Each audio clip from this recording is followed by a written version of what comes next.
Hello, everyone. Good day, and I'm very happy here. I'm Claudio Geiken, the Community Officer of InnoEnergy, where every day I'm striving to make the community of InnoEnergy a success. And one of his most successful members is actually here with me today at the webinar.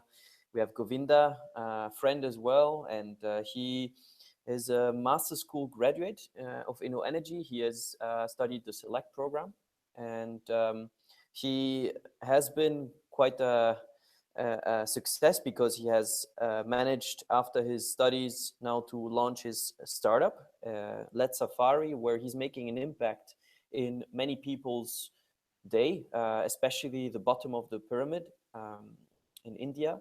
And so I believe it's an important mission, and it's quite a success. He has been now on a safari, as he likes to say, I think, and he wants to explain us all of it, and then we'll ask him some questions to know more about all of his ventures. Then, without further ado, I'd like Govinda then to talk. Thanks. Thanks, Claudio, for a nice introduction. It's always a pleasure to come back and talk to our friends, and I say as a family, our master students. So here will be my presentation flow. I'll talk a little bit about myself. Then I'll talk about the programs I went for my master's. Then I'll slide into my startup journey, that how it has been, and we'll take question answers. We hope that it goes very smoothly. So myself, I'm Govinda Upadhyay. I am 29-year-old, originally come from India, but now I live in Switzerland, Lausanne. Weather today looks very nice here, so if you are there, go for a beer. I'm a CEO founder of LEDsafari or LEDsafari. It's an education startup in solar energy, and we work across continents. We are working in Europe, in Africa, and India. I have studied electrical engineering, I studied physics, then I did sustainable energy technology, and also I started doing my PhD in urban planning, which I never finished actually. Next. So InnoEnergy Master Program is quite special. It's one of the, I think it's unique in the world. When I started looking for master's program, especially I was very interested in sustainable energy masters. And of course, it's been presented in various forms all over the world. But this program is very special because of following reasons. First is it's very catered towards not just research, but also very business oriented. So what you study, there should be impact. It could be in terms of creating businesses. Of course, business could be an impact business or just a product you bring to the market to add value to people's lives. Other interesting thing about this master's is that you do it in two great universities in Europe, like one of the top notch, and you can choose where you want to go. So first year you can start with, for example, in Sweden or Spain. Then you can move to other universities. And after 1 year, you have to do a summer internship. So that's where the InnoEnergy network comes in. They have a whole range of companies, universities, research, and you can apply to these programs. You can get a really good summer internship. I did my summer internship in ABB Sweden, where I was working with scientists in research department, and I worked on solar PV plants on the breaker system. And in second year, you have a lot of options. Like you can go to Eindhoven in Netherlands, you can go to Portugal. Of course, depending on the choices you made first time, you can go to Sweden in KTH, then UPC Barcelona, fantastic university. Then you can also go to Krakow in Poland, and also you can go to Italy. So you see, like you get a really good flavor of whole Europe. It's not sticking to one country. And then you go for thesis. Depending on which university you go, you can have 6 month to 1 year thesis, and which is very nice because you need to work in European context here. So I can tell you about mine. My master thesis was smart electrification in developing country, an Indian case study. So the whole idea was here that during my master's, I studied a lot about sustainability, about energy. So I really wanted to see that, okay, can we apply, and also I did, specialization. In second year, I went to Eindhoven for my smart grid specialization. So where we learn about a lot of this renewable integration into the grid and how the consumers will become prosumers. Like, for example, you put a PV on your rooftop, so you are producing also and consuming also, how the business models will evolve, and various other businesses can come with the renewable energy coming into our grid. But I was very interested in countries which are fast developing right now. So, for example, if you say China, India, Brazil, South Africa, various Indonesia, various other countries, and they are going through renewables. So can we create some system where people can have a smart electrification? So that was all our study, and I feel that having a whole European context and applying to countries like India, it was very interesting for me. Next. So the cool thing, I'll talk about the cool thing about master's program, which is really important.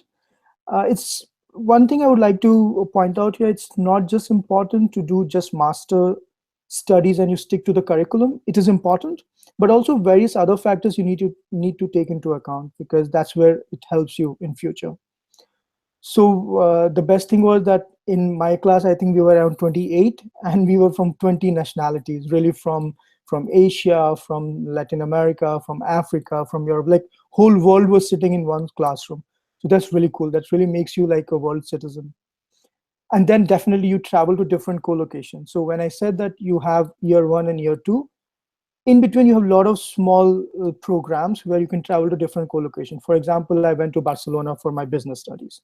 For our winter program, it's a short 1 week of program.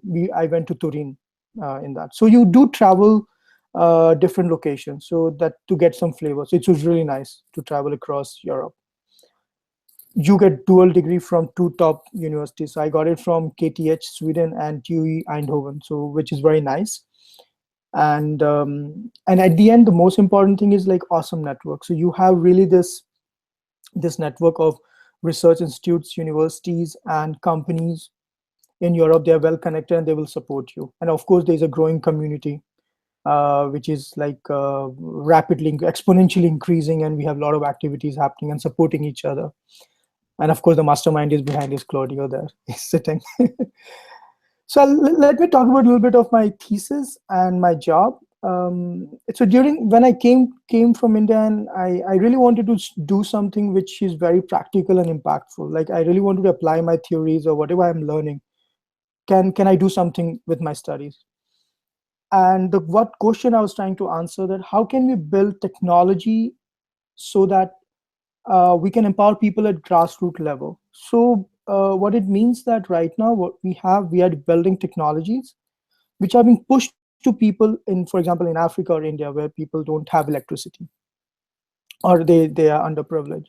So how can we create technology which they understand it and they can build for themselves? So that was the question I was answering. Being from electrical background, for me, it was easy to go for energy sector.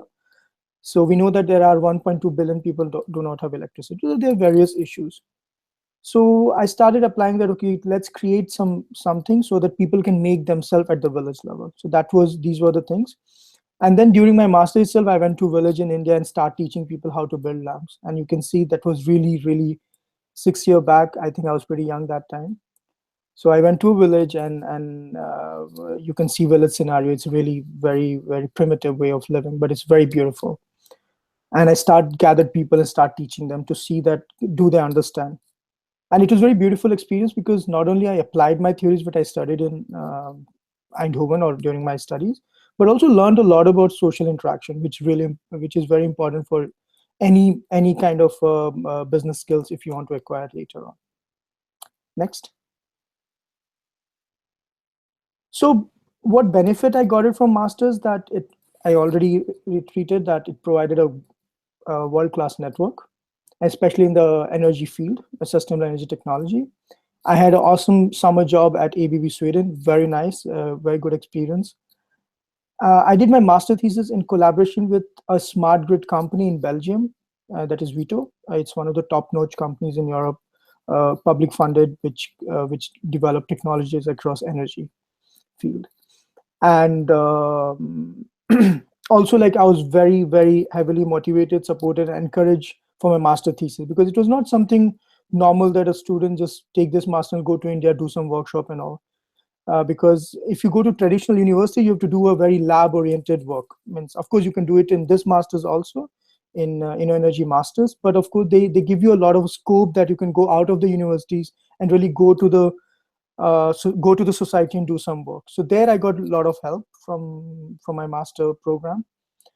And definitely the business studies came very handy. So there's a strong element of business studies in this master, where they teach you how to apply the theories to create value for the society. And that also helped always, that whenever I was working on my thesis also, I knew that, okay, if I just do a thesis, it will become a research, but I really want to do something that just scalable, which people can use it. And this business studies really helps a lot in that. So that's quite cool about this master class. Next. So let me tell you about my master. That's why I finished my master's in 2012 in autumn, in summer, and then I moved to actually PhD in Lausanne. Then eventually in 2016, I dropped out of my PhD. I said, okay, I really want to work for my startup, which kind of incepted when I was doing my master thesis. So LEDsafari, it comes from two words, LED, that's presents light, and safari means journey. It's a Swahili word. So it's basically journey of light. So we go around people and teach people how to create light for themselves. LEDsafari is an education startup, which has a strong presence of course, in Switzerland, Swiss schools, also in Africa and India. So we create education material in the energy field. So how to teach people, how people will take. It's basically like creating pedagogy, that I have some knowledge, how to transmit this knowledge to other person. So our aim is to provide clean energy and sustainable innovation education through a unique science and design training centered on creating a solar LED lamp. A lot of complicated keywords. It's as simple that we have created a very innovative method so that people can learn how to build their own lamp with scratch. And you don't need to be technically sound for that. You can be just almost like illiterate, and you can build these things. And through that, we teach concepts like Ohm's law, the concepts like power energy, concepts like how to design a solar system. So it's all the game of learning fundamentals. So that's why we teach using this example training. We teach people about complicated electrical concepts. Next. So if you see energy access issue, there are 1.2 billion people without electricity, and this number keep growing because of the population growth is higher now, right now, higher in Africa. In India, still, even though it's one of the fastest developing countries, still there are 300 million people without electricity. And then you have Africa, where 600 million people. And then when we say do not have electricity, these numbers, it doesn't include those people who have electricity, but the electricity is never there at house, like there's constant power cuts. So that number will just comes to almost like 3 to 4 billion. That's really a lot. But if you see that if you provide energy to a person, he really wants to go up. So he will start with a small light, but then he wants to run a TV, so need to have a solar home system. Then he will work on a mini grid, go to microgrid, and then he will eventually got connected to the grid. If you see this whole energy business, there are three kind of challenges people are solving. Financial, that people want to really make the products cheaper so that people can afford it. Then product, a lot of work has gone into product quality, that quality should be good. So people are aware about this, that, okay, this is a bad quality or good quality. And a lot of work is there to provide a good quality stuff at the low price. And of course, there's a problem of distribution, that how do you reach to the person? So if I have a product, how do I go and give it to people? But one of the main challenges what people are not able to solve here is the skill development and capacity building. So basically, to solve these three things, you need people. You need people on the ground, people from really grassroots level who take the ownership and do themselves, or they could be employed. So not much things are happening over there, and this is where we come into. Next. So basically, we create education materials across to teach solar. We have some hardware and we have some software. And also we have a platform, multilingual platform, where the people can learn through animations. So this is the inspiration. I got it when I was traveling in the airport. You see, through animation, they teach you through the security that what things are prohibited, what you need to take it out, take it in. And it's very universal. Any person from any country can understand just watching those videos. So that's the concept we adopted. We said, okay, can we create such kind of education material so that people can just understand? We don't have to go through language barrier there. So that's we have platform, very awesome this is. And we really work on something quality and scalability, that it should be scaled to any part of the world right now. Next. So that's the growth, and this really, I love this slides, even a couple of slides will come. On top of that, you see a graph where I had on x-axis, you see the customer, and then you have years across, like how we have progressed. So in 2012, I did my first pilot in India. It's in Bihar when I was doing my master thesis. And then around 50 people I taught over there. Next. In 2013, I started with my PhD, but I really was interested in continuing my work. So we did a little crowdfunding with friends and family. And we partnered with NGOs in Kenya and Tanzania and went there to teach people. And during that summer, it was very cool because you went and teach people. And also you travel because you really see this whole other society. And we reached to around 160 people that time. Next. So 2014 was good because we continued our project in India and East Africa. And also won Innovate for Climate competition in Zurich. So that's kind of initiated the thing that, okay, what we are doing makes sense, and people appreciate it. This was kind of supported by another, I'll say, Kick InnoEnergy sister. It's Climate Kick. So this was supported by them. They were present in Switzerland. The good thing about this whole network is that it's just not about Kick InnoEnergy, but there's a bigger EIT also where you can get support from that. Next. 2015 has been amazing. Like for my work, I won this EIT Change Award. So that's acknowledging young people from master's program who do something good. So I won this award, and also we won the sustainability award in Forbes competition, where we got 100 grand, so $100,000 to continue my startup, and we reached around 1,000 customers that time. Next.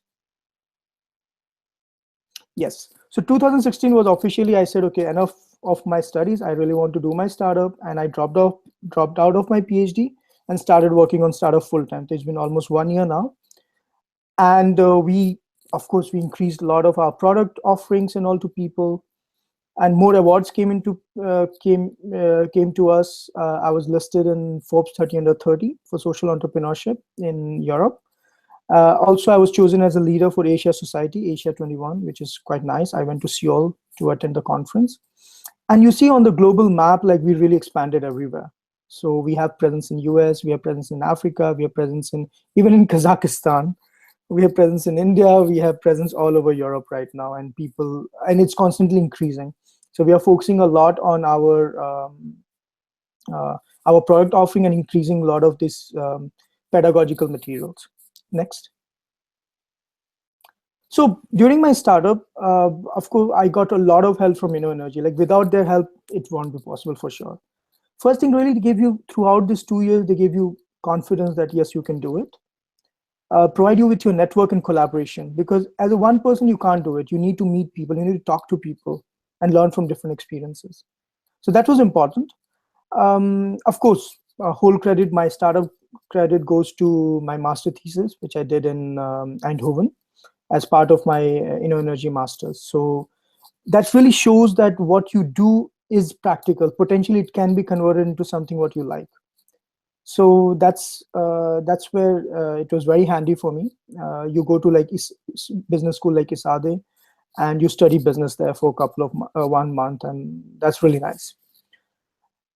Of course, there's a well-connected community which is very emotional about each other, very passionate about each other, and they really want to help each other. Even though we know that we had a program with refugees, and the students from Kick InnoEnergy came on board, and we started working together to can we do something for refugees. So that's kind of cool programs. You can always be involved. So it's not about just boring studies, equations, and doing things, but really doing something for society in a bigger scale. Next. So that's it. Like that's my presentation stops here. I'm ready for question answers now. Awesome, Govinda. Thank you, Claudia. It was quite inspiring to see, especially the recent developments. Well, I will start off with one question, but we will have questions from participants for sure. One thing that I wanted to ask you is, how did you manage to get now in the past 4 years to scale, and especially last year seemed to be quite disruptive? Was it what were the reasons, and how did you manage to do that? I think last year was okay. So it was it involved a lot of factors. For example, the first one was that I built my network slowly. So I really wanted to know right people at the right time. And still, I haven't played my card all. I know a lot of people, but still, I don't think so they're ready yet for my offering or whatever I want. So I use my 4 years to really understand the network, understand the problem I'm solving, and understand the market, because you need to go to the market and do so. See, every year I used to go to Africa or India to do some workshops and really talk to people. So that helped me. Secondly was really these awards. So keep applying for competitions and winning awards. That also gives you confidence plus extra network, what you need. So not only gives you confidence, but the network where people believe in you, and that's really important. And the third was that I just felt that I'm ready and I could do a lot of work, and then I was able to understand what people want exactly. So once, see, in a startup, the 90% problem is, are you asking right question? It's not about the answer, asking right question. If you ask right question, 90% problem is solved, because you can always find the answer. So that's what happened. And of course, working full-time helps a lot, because now I'm 24 hours working on this. Makes sense. Yeah, no, asking the right questions. That's often the most brilliant minds say that it's not if you have defined the problem well, 90% of the time you need to define the problem, and then you can try to answer it. So I'm having some questions coming in, so I will take them now. So are you targeting any other country in South Asia? Yes or no? Yes, in a sense that we are always open for any other country who wants to come on board, because now we don't go and do the training ourselves, but we have online platforms, so any association NGO can register and they can take it forward, and we ship the kits. So kits are LEDsafari kits. We ship it from, there are 3 inventories right now. 4 inventories we have. One is in Switzerland, so European is scattered. One is in New Delhi, so Southeast Asia is scattered from them. Then one in China we have with our manufacturers, and one in Rwanda we have for African one. So right now, I think we are in touch with Nepalese government, where they would like to take it forward. Yeah. Awesome. Then another one is, what do users do if the lamp gets broken? How can they repair it? Yes, so that's where the training comes into picture. So our offering is training plus a kit hardware. So once a person is trained building this lamp, of course he can repair it himself. And we have a supply chain fix, so in case some battery goes bad or solar panel goes bad, so they can always purchase it through our partners or just write it us on email. Awesome. What is the next step for your startup? How do you see it evolve over the coming few years? Next step for the startup will be really scale it up, because now we have to reach out to different markets and just talk to people, that do a lot of sales and marketing, because we've spent a lot of time in developing our product and had some good success. So that's where things will come. How do we see coming year? So we don't see LEDsafari sticking to lamp. So right now we have various kind of lamps. So we can, you have a kit from 0.5 watt to 5 watt. So 10 times you can scale the kit. You have mobile charger also in build now. So you can buy the kit, USB booster, and then you plug in our kit, and it's a mobile charger. You have plug and play now. Now before we have a fundamental kit which takes around 3 to 4 hours to make a lamp, because you have to go through a process. You have to do soldering and everything. That's really good for education and grassroots level teaching. But a lot of people shows interest that, hey, look, I don't have time, but I really like this process. I want to do it. So now we have Lego style kit where you just plug the connectors and you have a lamp working. Still you have experience of learning that you did something yourself. It's more like IKEA style, I'll say, that one. And soon, I feel in future, like LEDsafari will become a tech safari where we have a lot of technologies really based on the fundamentals of teaching people on like how to build water purifier, air purifier, sustainable housing. Of course, in energy sector, we'll move into solar. We are working now with some big companies to develop solar home system. Again, teaching pedagogy. From that, we'll go to the microgrid level and then the grid level. So yes, that's the future looks like for LEDsafari. So just to understand, because you talk about networks, so what's the way you generally your go-to-market strategy, so to say? What's the way your sales channels? How what's your customer and do you have a strategy there? Yes. So right now, our customers are like NGOs, foundations, local government, and schools. So that's where we go, and we always go through recommendations. Of course, we try ourselves also go for a new customer. We feel that he's good, but before that, we really profile it. So we have a perfect customer profiling, and we try to match him, like whether he falls in that category. We also heavily rely on the recommendation. So we always, whenever we go to school or some NGO, we say, hey, can you recommend us to other NGO, other things? So that's why like you build a network through their own network.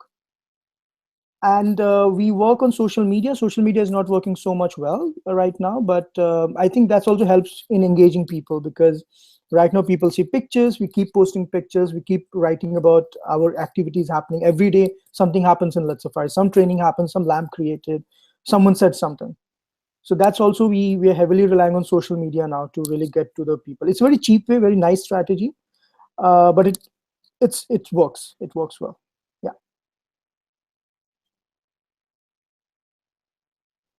Yeah, I'm done. Yeah. I hope I answered everything. Yes, yes.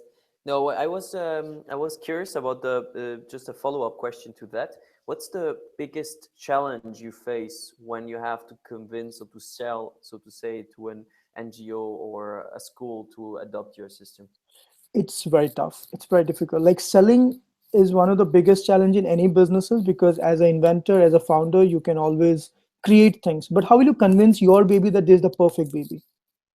Right? So it's like, you're a parent, and every parent, the baby is like the angel. But that's not true for the other guy, right? He goes, I don't know, baby looks cute, but not so cute. The other baby is nicer. So then you learn from experience, and you need to go to the field and really talk to people and really see that what pain you're solving there. So when we go to NGO, we really see for NGO that are involved in teaching? Are they involved in capacity building? If yes, then our offering works well. Are they well funded? Because we are not funded. We really work on our business model. Like we sell and we buy, we get our revenue through that. So we have to also make sure that our partner who is buying us, he's also well funded, because if he's bankrupt, I am bankrupt. So we try to connect him with the financial organization. Hey, look, you can apply this, you can get the funds. So yes, it's experience, and it's keep evolving. We are not best still. We believe we can do a lot, but yeah. Yeah. It's not important to have a customer. It's also important to make sure that he has the resources to actually buy your system, right? And not the first time, second time also.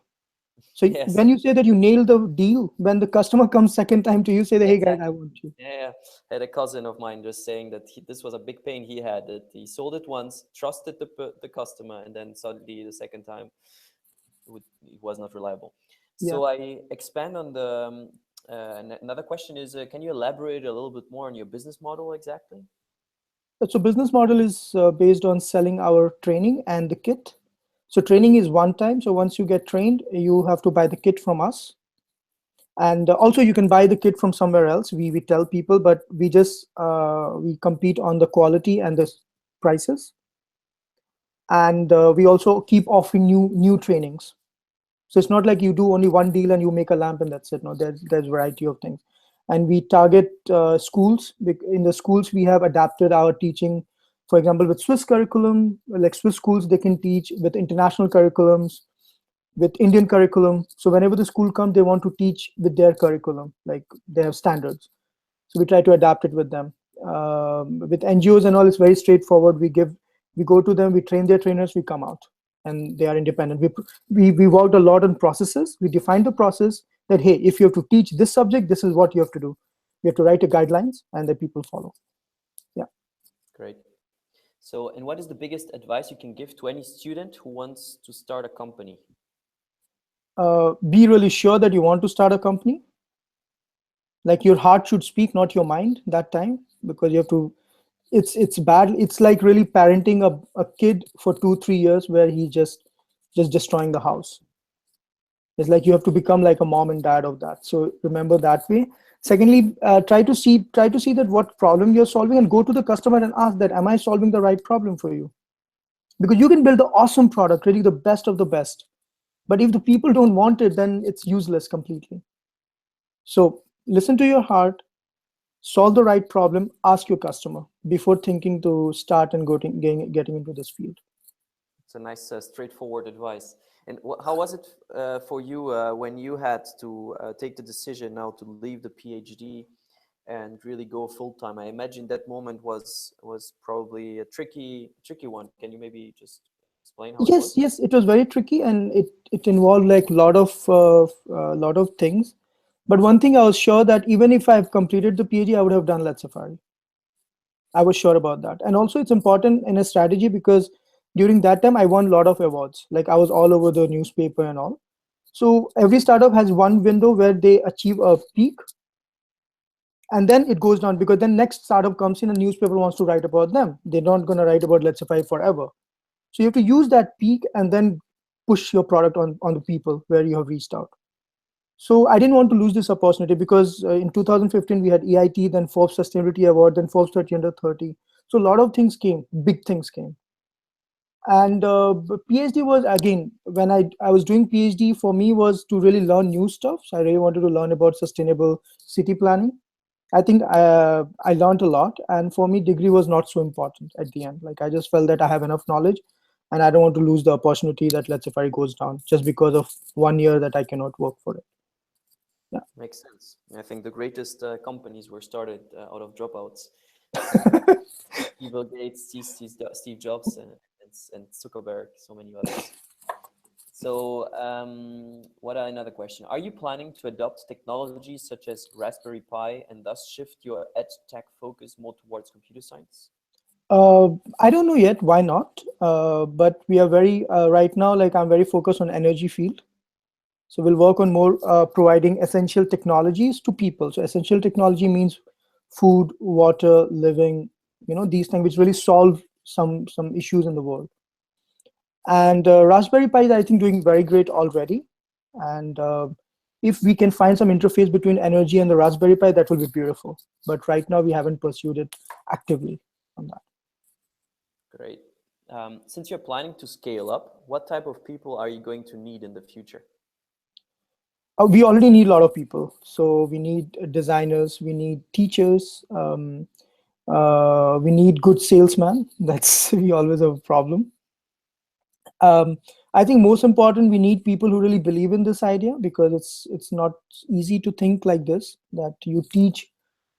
See, it's a difficult problem we are facing, because we are teaching, we are education company, but we have a hardware. Now, if you see, education is going free. edX has come, MIT, Coursera's, and all this thing. So people don't want to pay for your education, really. It's not there. You can find on internet. So how do you, what makes you profitable then? Because ultimately I have to earn my bread and butter. So that's where we have to think a lot of business model, and some people have to believe that whatever we have created, people will pay for it. So yeah, some on the top level, of course, we need sales, designers, teachers, technical guys. But on the really detailed level, I need really passionate people who believe in this teaching process. Yeah.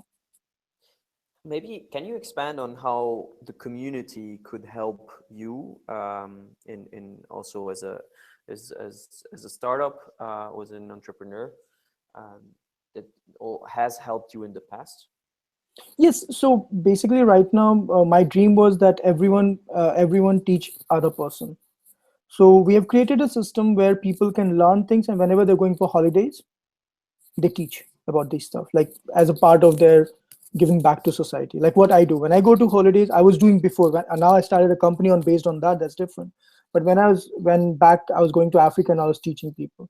So that's one way I feel that people who go for really holidays and all, they can do this to spread this technology to make people believe that they can build something at grassroots level. One. Secondly is that yes, we have a lot of knowledge. For example, I started a project on creating more sustainable society. Like everyone, this is a new project I'm working on. It's basically, I want to quantify your action in sustainability term. So when you're doing some activities at home, because outside we know if I travel for X distance, I know how much CO2 I emitted, that's fine. But inside is very difficult. Like I'm watching TV, how much CO2 I've emitted now. I'm eating this thing, how much CO2? So that's also is possible to do, but giving recommendation that what you should do to reduce it in a very quantified manner. So if you tell me that, look, you emitted like 2 kg of CO2 today, if you do just little bit this, you'll reduce to 1.5. That I think, that I know. So that's again educating people with very quantifying numbers. So I feel that in this way we can build a nice kind of a platform where people put their things, because in community we all are we work on sustainability. That's how the foundation is anyway. And put their thing, and everyone thrives towards that, how we can solve our problems before we tell to other people. And once as a community we do ourselves, it's already almost like thousands of people doing, and that will ignite fire in whole world. More on the philosophical that part, but I think it's practically it is possible. It's a very interesting idea. Yeah, maybe we can chat about it another time. We actually had a speaker series very recently where there was this Belgian startup founder who was talking about exactly. He worked as intern. He worked as intern on this project with me. Okay. I think he worked with LEDsafari like last year. Yeah, it's I forgot the name. Yeah, it's Bala and Elias, right? Yeah, no, Elias. I was talking about another one even, but Okay. Elias worked here. He is also Belgian. Yes, but yeah, he was, for example, having this June cycling month where you would be incentivizing people to use their bicycle and then getting into the habit of cycling and doing all of these actions. And he did it in Belgium and France successfully with thousands. Oh yeah, I know these guys. Yes, I know the one of the person from Brussels, part of this bicycling community. Yeah, so maybe that's the one. And then similar. he wanted to see how we can scale it up on a European and maybe worldwide scale then after on with or the community's help. So that's quite an interesting idea. Yeah. So and another question coming in, what did you choose? Why did you choose Switzerland as the country to have the base camp? I was just happened to be here, and I found my co-founders here. So I came for a PhD here, and then I was alone to do this work, and then my co-founders joined it, and they are Swiss. So that it just happened to be. There was no strategic point on that. It could have happened in Barcelona also. Yes, it would have been better, right? That's true. Okay. Then actually it's a nice, brings me very well to the next question, which is how many people are in your team now? Yeah. So we last year we had around 10 people, and which works in some percentage wise, because we cannot pay everyone, but everyone contribute 10%, 20%. And effectively, I think we have 4 people working effectively, like if you say.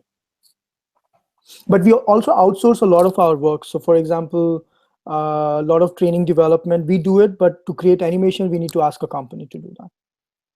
So we are very lean, but we are well connected. So we know which string to pull when we need some help.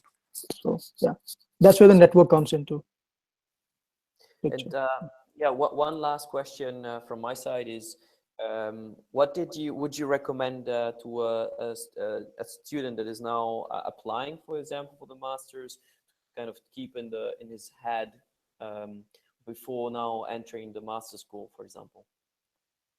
When he enters the master school here, I'll say that start exploring what exactly you want to do in 2 years. Like at least have some direction. Like you cannot come. Means I was pretty sure that what I wanted. But of course, some people want to explore during masters what they want and all. But more or less, you should have some direction. Anyway, choosing InnoEnergy already is a direction that you want to do something related to energy, so that's fine. Explore the network, which countries you want to do, and which are the companies or the people who can help you. Because if you're alone and you didn't do any networking in 2 years, I think it's total waste. It's as good as just sitting at your house and doing a Coursera course. So plan it well. There's a lot of opportunities here. But work seriously on the network, what right people you would like to have to meet people at the end. And yeah, how do you see your future in next 5 years at least? Working in a company as a consultant, or you want to have your startup, or you want to do a research, at least have some direction. It helps a little bit. Great. Yeah, so let's keep the conversation after Govinda. We can talk about the idea you had with the sustainability metrics and see how the community can help you more as well, and maybe how you can engage in it. And I hope it was useful for all the audience. I at least enjoyed it a lot. I think it's you can see that things are really dynamic, and I'm pretty sure it's going to be more in the future. So with this, I close the webinar. Thank you. Thank you, Claudio. Thank you.